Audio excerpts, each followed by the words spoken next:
everybody, Josh the RV Nerd, Bish's RV here with a Ozark toy hauler for you today. This is a little bit of a smaller hauler. The funny thing is, it brings a lot of big toy hauler features just to a short 23-foot tip to tail length. Like if you look, for no bigger than it is, it has pretty respectable holding tank capacities, and it has a crazy good cargo carry capacity. So if you actually want to haul some big stuff in a smaller thing, you have the opportunity to do that. I feel very confidently you're going to have to work really, really hard to overload this one here. This is very similar to, I think it's even called a 1900 TH Wildwood FSX. That's actually managed by the same people. Ozark does a couple things a little bit differently, but you'll see a pretty heavy overlap here with an FSX Max Series toy hauler. For instance, we're floor to ceiling, we're 7 foot tall. So, you know, whether you're taller like me standing in the shower or you just want to maximize your headspace or loading capacity, you have that. It has that Swiss Army bunk system convertible kind of thing where it could be a pair of single bunks. It could be a lower sofa bench. It could be just a single upper bunk. You could throw, like, I don't know, dog kennels or something down below it, or you could flip it all up out of the way. It can be actually like a little dining bar, although the RV includes a very nicely sized picnic table. You just want to bring a couple chairs to go with it, because that's all part of it.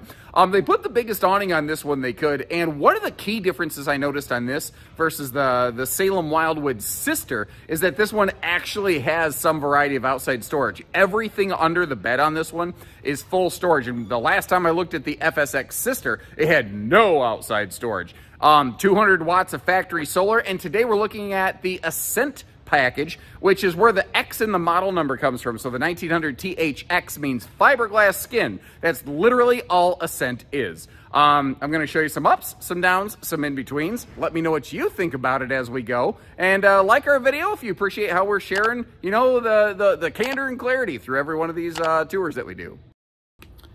Like any RV, there's some things here that are really nice. Like, I like the fact they're actually including the privacy shade from the factory. I like the fact that this has a built-in ladder system to that upper bunk, so you don't have to heave-ho throw the kids into the upper bunk. But I got a feeling we're going to lose some folks when we get to the bedroom, because this has a east-west corner bed shoved up into the nose. If that's a problem for you, you may want to skip ahead to that part of the video. It's part of the reason I chapter mark this stuff for your, you know, consideration and convenience to help you zero in on the things that work best for you. Also, if you need a propane oven, you have a propane stove, you have a propane cooker outside, but you do not have a propane oven. This has a convection electric oven. If that's a gotta have, this is not the right camper for you. So I hope you appreciate that I started by going out of my way detailing a couple potential deal breaker factors for you, because I want you to find the one that works best for you. You know, we have plenty of other stuff in our lineup if that doesn't work. We are 7 foot tall, which offers some awesome space in here. We're going to see in a few minutes it also has some pretty wicked awesome window coverage. But you got this whole thing over here, and it is only whatever you want it to be. It comes with the 1, 2, 3 food safe totes underneath, and I'm going to get you a demonstration of all this in a minute. But obviously, you know, it could be like a little bit of a dining bar. You could have a single bed. You could use it like double bunks. You could use it like this could be a really solid RV for like buddy camping. You know, if it's just a couple ladies or a couple fellas going out causing trouble doing a thing, but they don't have any sort of biblical association with one another, if you know what I mean. This could be one that would work. Now, it does have the handy little puppy saver, baby saver nets over here. So if you got a little one bobbling around, it's a lot harder for him to try to slip through there and fall out. Speaking of falling out, I was not paying attention. Actually, if you look right on the very edge of that tailgate, you can see my dirty footprints. I came darn close to slip sliding out of this thing. So I'm going to go ahead and close that little safety gate right there, just so I don't have that mistake again. Now, this big black bundle of goodness over here, that is the magnetic screen wall that goes on the back of the RV. Let me get twisted around here a little bit. Basically, you see this big steel frame around the toy hauler patio opening? Well, it just clickety-clack grabs onto those things with a set of magnets. And it has a zipper in the middle, so if you want to keep the majority of the bugs out of the thing, but you still want to get some nice airflow, maybe it can help shade from the sun a little bit. Obviously, some sun's still getting through, but you know, it's a thing that is included with this RV. It does not include a TV. It's interesting they include a really nice bracket for it, which means if you do choose to add a TV, it's about as easy as it gets, really. Now, it took me a minute to figure out what this switch does right here, because it has an up, middle, and down position. And I wasn't quite sure what was happening there, and I got to go real slow so I don't make you motion sick. But it is actually the on-off switch for the rear ramp light. Now, if you want more of an amber light for evening patio use to keep fewer bugs around you, you can. Obviously, you can turn it off. And then the third switch kicks it on to full-on lighting, baby, and it's got a motion switch on there. So if you leave it on one way or the other all the time, it's not going to do anything. The thing that could be cool is if you do have you install a backup camera on the RV, you could use it like a rear area security monitor in a sense. Now, there's no sort of like, danger, Will Robinson kind of alerts that are going to go off or anything like that. But if you happen to hear something go bump in the night, if you notice your rear light kicked on, you can take a look and you can see, is that a raccoon or is that a bear? Because that is a very important distinction. Really good counter space in this one as well.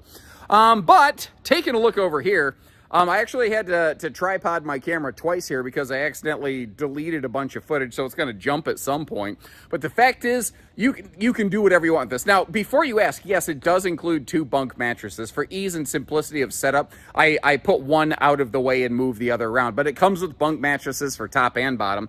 So they're like 300-pound rated individual beds. The bottom you could use like a sofa. The RV includes its own picnic table, so you can always bust that out when need be. You've got the tote storage down below that, or you can store the totes somewhere else. I asked my wife, I was like, hey, where can I stick these? And I'm not, I'm not going to say on camera where she told me to do that, but would not recommend, certainly. The kitchen, though. The kitchen has some really solid storage space.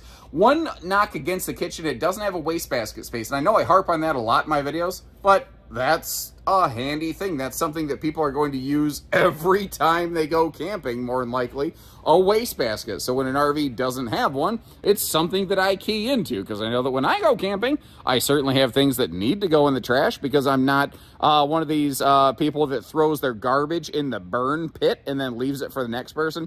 Man, I tell you what, nothing starts your camping trip off right. Like when you get to your campsite and you look in the communal campfire pit and there's just a bag of garbage and dirty diapers.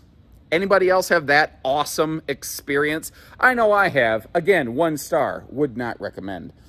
Your floor here, you've got your D-ring tie-downs all over the place on this sucker. And with the type of flooring it is, it's a 5/8 wood deck flooring.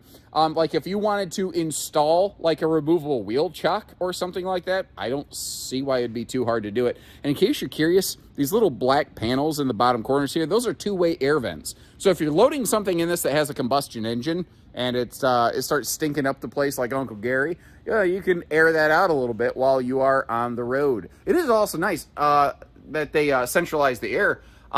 It's not something I would have necessarily expected them to do on an RV this size that's primarily an open cavity. Now, I mentioned earlier good window coverage, but I haven't really focused in on that because we've had a bunch of stuff in the way. You've got windows for each of the bunks over here, but they have these very minimalistic but very functional snap-on blackout shades. Those open for airflow. Then we've got these huge vertical viewing windows that amazingly also open for airflow, plus a viewing window in the entry door. You do have the peekaboo, I smell you and I hear you bathroom door. It's not fully framed out. And that is the more conventional basic 4-inch fart fan. Not really hard to slap a hangs up there, not terribly expensive either, but a big fan not included from the factory. If you didn't pick up that word hangs, H-E-N-G-S, that is my nerd preferred vent fan upgrade. I ain't sponsored by anybody. I don't do sponsored content. I have no knocks against anyone that does sponsored content. That's just a product that I think is a really smart buy and a painfully underrated feature. Now, this is not a big bathroom, but you know what? It's kind of like Goldilocks. It's like just right. You've got good space around the toilet. You have good headroom in the shower. About the only thing the bathroom really lacks is good space to like store and hang towels. So that is one little challenge that I think you're going to have to kind of contend with. Now remember, I began the interior tour video section here saying, if you don't like an east-west corner bed, you're not going to like this camper. And that is exactly what we're looking at here. I'd be kind of curious. I'm pretty sure they have a few slightly longer versions that don't have a short queen tucked up into the middle of this thing right here. But that's how this one does it right here. You know, I wish I could have things the way that we always like them, but I don't. I'm also going to point out, we're going to open this up for storage in a minute. That looks like it's supposed to be a hanging closet, but there's no hanging rod in there. That feels like just an easy fix, oops, oversight. I'm going to report that one to the factory when we're all done here with the video segment. But before we do that, let's crack open the storage up here in the bedroom space and see what she has to offer you. Starting under that little stand right there, I was actually very pleasantly surprised that the bed does easy lift for storage below it. Plus, again, you've got that really tall space, albeit it does lack any sort of hanging clothing storage.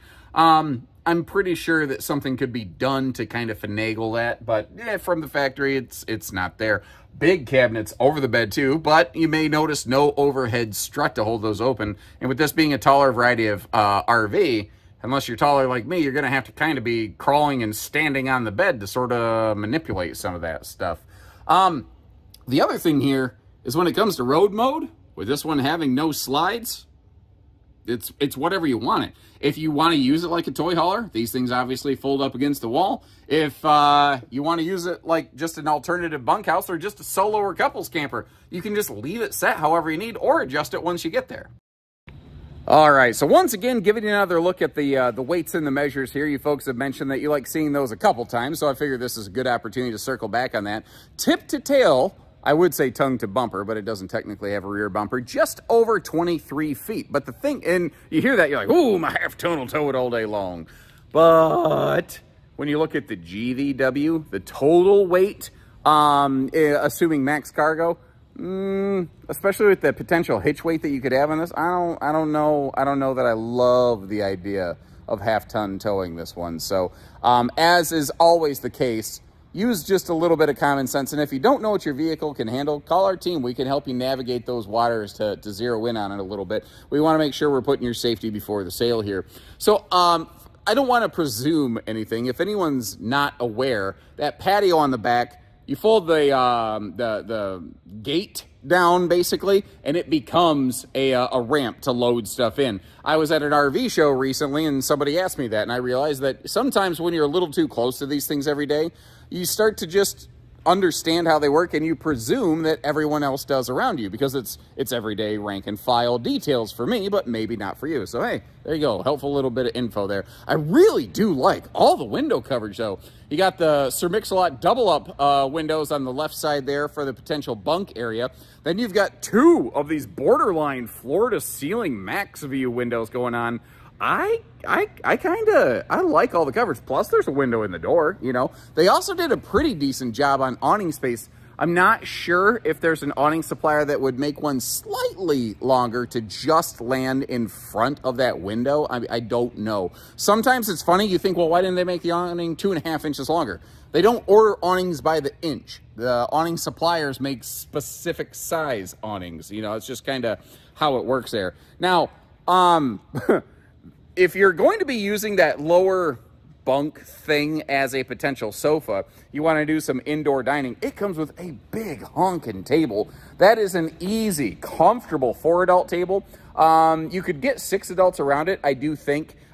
Easier maybe if you set somebody on each end of the table, but if you're really squeezed elbow to elbow, side by side, you could probably make that work. Now, if you didn't catch our intro to Ozark video, something that may throw you off, because when you see fiberglass, you assume aluminum structure. This is an all stick-built camper. It is not a laminated model. Normally, this would have a tin... Actually, let me back up a little bit. Normally, this right here on the left is how Ozarks would look. They'd have that corrugated tin skin about them. Where you see the word Ascent in the cool little text down there, that's telling us that's their name for their fiberglass package. So like Salem Wildwood calls it Platinum, Cherokee calls it Black Label usually. Ozark calls it Ascent because, I don't know, we got to have a name for everything, don't we? Ooh, I just noticed something. Because it doesn't have a rear bumper, I'm sitting here going, okay, what are we doing about sewer hose storage?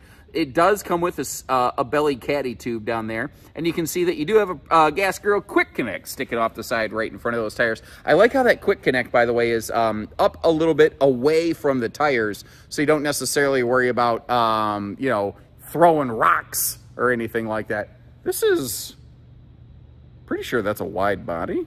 Yeah, that looks like, I haven't really keyed into that so far because sometimes when you only see one thing all day, your brain doesn't recognize the difference. I started looking at that trailer in the background. I'm pretty sure that is a little bit wider package, maybe like a 100-inch body, something like that. That does definitely help with the loading space and everything else, certainly. By the way, up on the roof, you do have a 200-watt solar package, and she does have a 30-amp controller, so you should most likely be able to at least throw a second solar panel up there. This right here, it's not a full pass-through, but you can see all the way under the bed. They gave us storage there. Now, that could be tricky to access, and there's no lighting in there. Lighting would be nice. But remember, you can easy lift the bed from the inside to be able to get to stuff. Now, you also have the newer quick drop stabilizers to give you a little more ease and stability once you reach your site. And it is a single sewer outlet camper. If you notice right below the water heater, that's where all your sewer stuff is located. And that is a tankless on-demand water heater.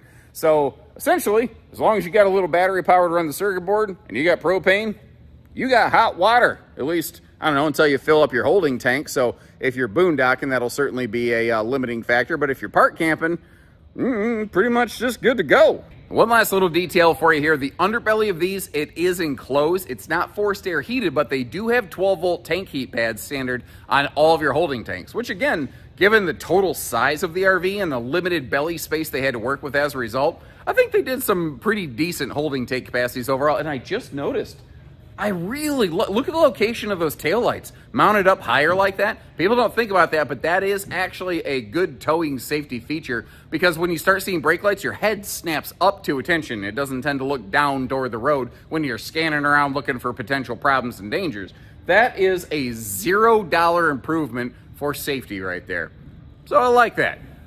Well, you let me know what you think. Good, bad, in between, and everything else, just like I've done with you. And in the meantime, I'll leave you some links in the video description to check out this one, or maybe a couple things kind of similar to it. Maybe a little bit smaller, depending on what I can dig up in my archives. But short of that, take care, stay safe, have fun, and happy camping, everyone.